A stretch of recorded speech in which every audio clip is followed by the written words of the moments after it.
What's going on, guys? Welcome to episode 20 of our Cincinnati Reds franchise. If you've made it this far, pat yourselves on the back, because 20 episodes for one season is kind of a lot. I know a lot of guys on YouTube do pretty much just one or two episodes for an entire season, but this is a slow kind of grind. It's really trying to do it the right way, trying to do a rebuild correctly, and not go after Bryce Harper, Aaron Judge, Starling Marte, get Corey Seager, get all these guys on the same team and just run roughshod over the entire league, right? That's not how a rebuild is, right? It's not how a realistic rebuild is. That's kind of how I wanted to do this series. So it's going to be slow, it's going to be methodical, it's going to be done the right way. And for those of you guys that are still around and appreciate that kind of thing, I highly appreciate it. Highly appreciate your support. And so here we are, episode 20. Let's get it. So you guys can see up on the screen here, we got a playoff bracket. I went ahead and I simulated the wild card games just to kind of move this process along. But I'm introducing a contest for all of you guys out there that are still watching. And what this contest is a lot of you guys from the Detroit Tigers videos, if you're still subscribed and you still come by and watch, you'll know what this is. But what this is that I want you guys to, from this bracket, pick the winners of each and every single matchup. So Boston, New York, who you got? Cleveland, LA, who you got? And if you select the winner, you'll get 1 point, right? So at the very end of all of this, you pick your World Series winners, right? Post them in the comments below. Post every one of your picks in the comments below.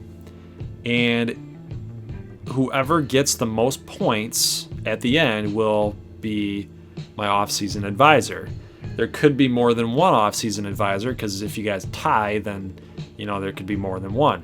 So the off-season advisor, what the role is for you if you win, is you guys are going to look at some of my players that I'm targeting, maybe even a guy that you like, and let me know in the comments why that I shouldn't go after this guy, or who I should go after, or who I should consider trading off of the Reds roster, things like that, who I should try to trade for, those types of things.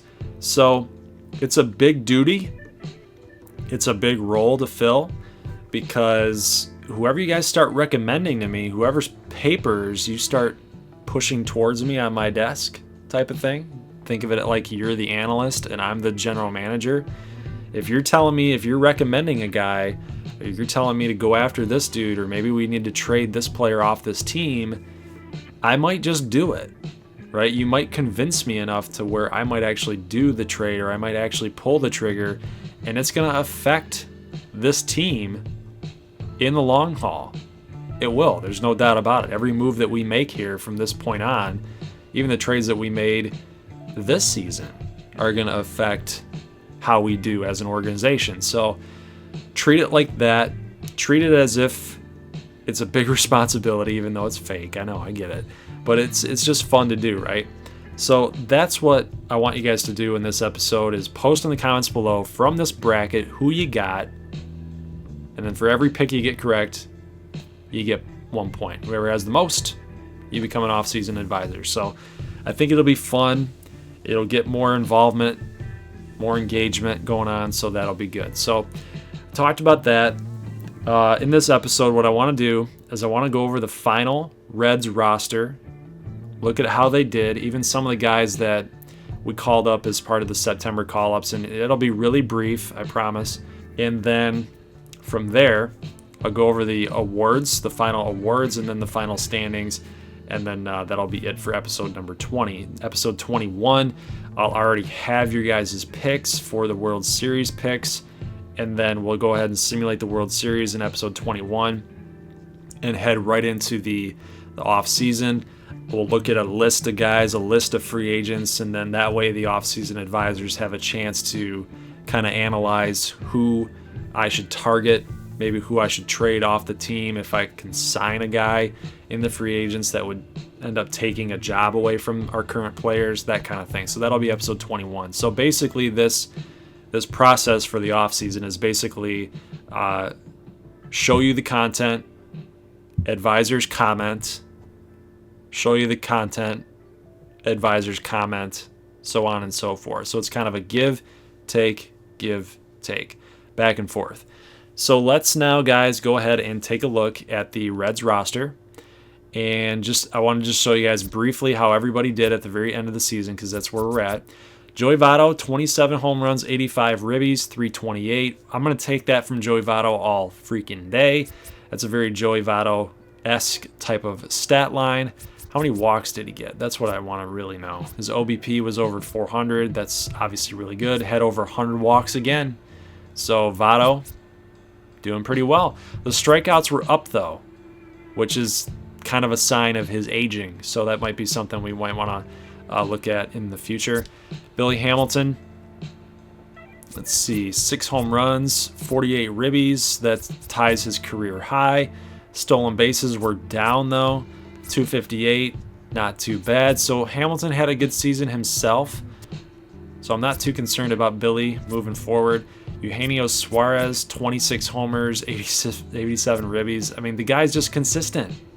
He's ultra consistent. He's just a pro, guys. He's just a solid pro.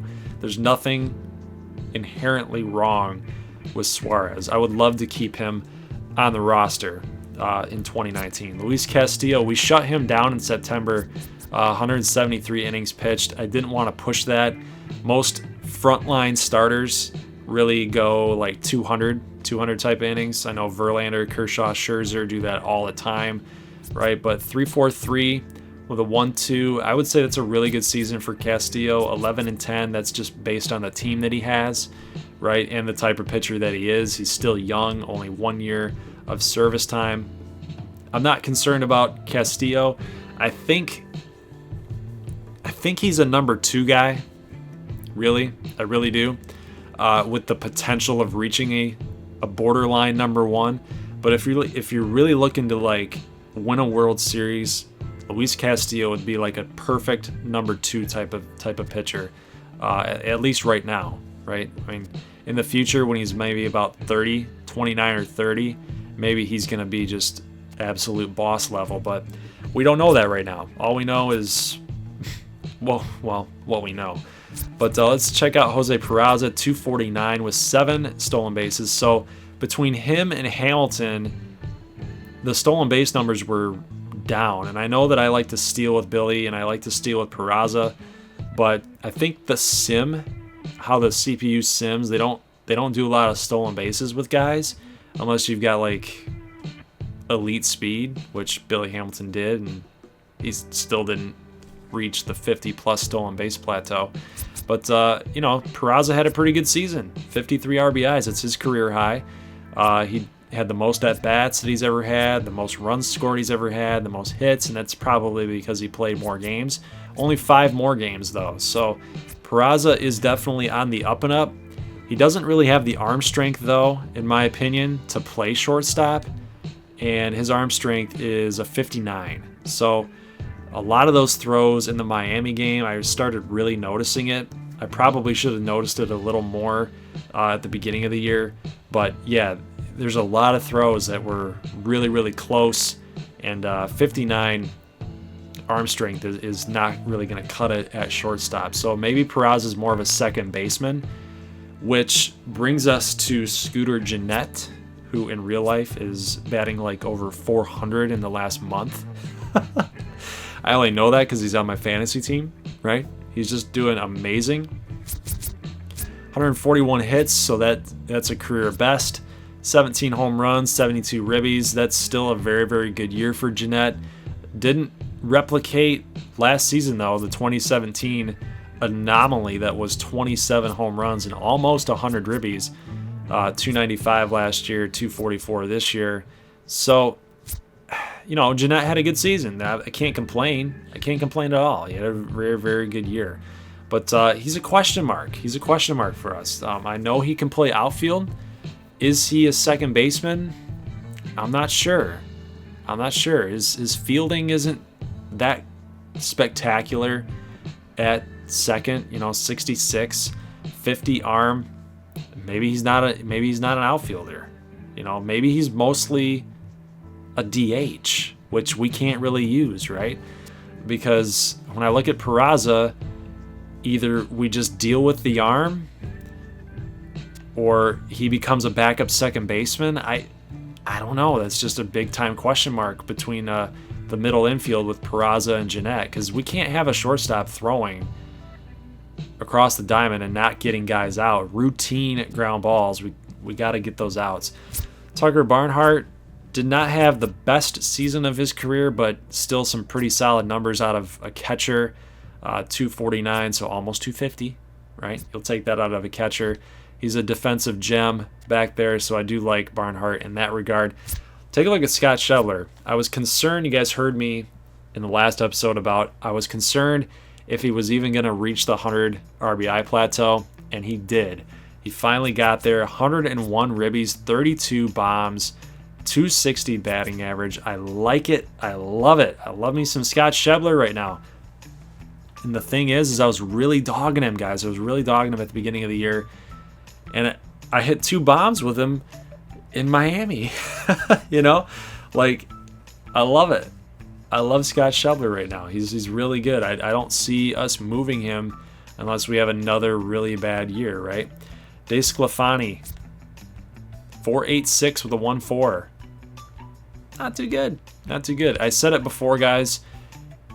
He's a number 3 guy, right? He just is. He just is. Kyle Crockett, 4.25 with a 1.4. Pretty shaky stuff there. Sal Romano, 5.2 with a 1.6. I'll get back to the pitching here in just a moment. Some of these guys I really want to focus in on. Zach Weiss pitched really well, so I like Zach Weiss. Nick Senzel, look at all his pluses. Look at all his pluses. +3, +3, +3. Nice. Senzel got a lot better. 7 home runs with 29 ribbies, 258 batting average. That's pretty solid numbers for a rookie. There's Amir Garrett, Finnegan, Jared Hughes. We all know that he's just a bullpen guy. He's going to do just fine. Robert Stevenson still kind of struggled. 4.5 with a 1.5. But he's getting better. He's showing some progression. So let's go to first base here. Let's see Tommy Joseph. He actually had a pretty good year for us. 2 home runs, 12 RBIs. Only had 55 games that he got into. 276 batting average. But, hey, he did a job. That's what his job was supposed to do, was to be a pinch hitter, was to give Joey Votto some time off. And he did that, and he did it very well. So you guys saw that whenever he got in, and you guys saw him playing, he was hitting doubles, right? Doubles, hard hit singles. So Tommy Joseph might be a guy that we re-sign for maybe one more year, just to kind of have that backup first base option. We do have Pavin Smith in the minor leagues, as well as our first round draft pick, Nathaniel Williamson. He'll probably be in AA ball or AAA. We'll just have to see. And then, I like healthy competition. I want to see who starts performing. I want to see who wins that battle. Is it going to be Pavin Smith or is it going to be Williamson? So we'll just have to wait and see. Dilson Herrera, 67 overall.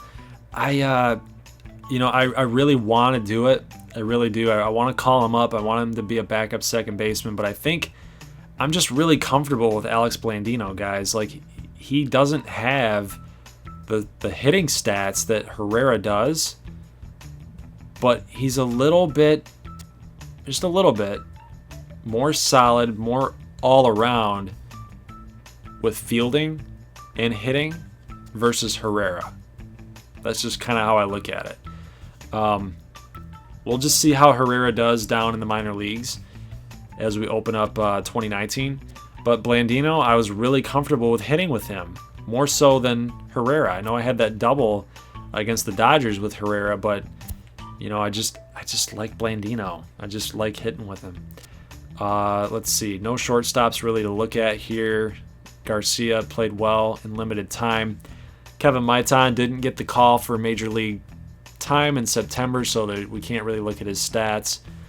Jesse Winker, 257 with 13 bombs, 35 ribbies. Pretty solid. He's got A potential. 69 overall right now. I like Winker. He gets on base in real life. He's going to be a good player for the Reds in the near future. Here's the situation.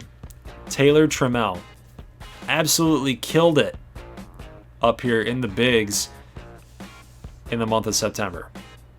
2 stolen bases, 1 home run. You guys saw what he did against Miami. 375 batting average, 4 runs scored. The guy's a stat stuffer. And honestly, a lot of you guys were talking about trading Billy Hamilton. Taylor Trammell was tracking some baseballs down into some center field gaps when he was playing. And, I kind of like what Taylor Trammell can bring to us. So the question now becomes, do we give him the call to the big leagues, or do we get him in AAA, get him some regular at-bats? Does he keep that hot streak going and get to about maybe a 71 overall by next September? And do we call him up then? Might be a slow process, but it might be worth it. Let's see. Aquino didn't do a whole lot here in his time either. 191, was really swinging for the fences. Did have 9 RBIs, though, and 3 stolen bases. So, pretty good player, but he's definitely got a lot of things to work on as far as contact goes. You can't be swinging for the fences every day and twice on Sunday. So, all right, so last part of what I wanted to talk to you guys about was the pitching staff. And I'm mostly looking at Sal Romano, Garrett, and Finnegan. And, looking at these guys, I'm starting to think that if DeSclafani is a number 3, Romano would be probably a number 4 or a 5. Garrett, Finnegan, those guys might have to go to the bullpen. I'm not going to lie. Like, they might have to be specialists, because a 71 overall pitcher, and they didn't really show much progression, honestly. I mean, you see the +4s and the +5s everywhere, but I don't know if I can handle another season of a 5.2 and a 1.5. Like, I just can't. And if you look at Brandon Finnegan here, 90 walks. That is brutal. You cannot have that many walks, guys. He's definitely got some control issues. A 4.6 is not the worst thing in the world, but a 1.5 is not good. A 1.5 is not good, guys. I don't know how else to cut it. Stevenson definitely showed some progression this season after getting called up from the minors.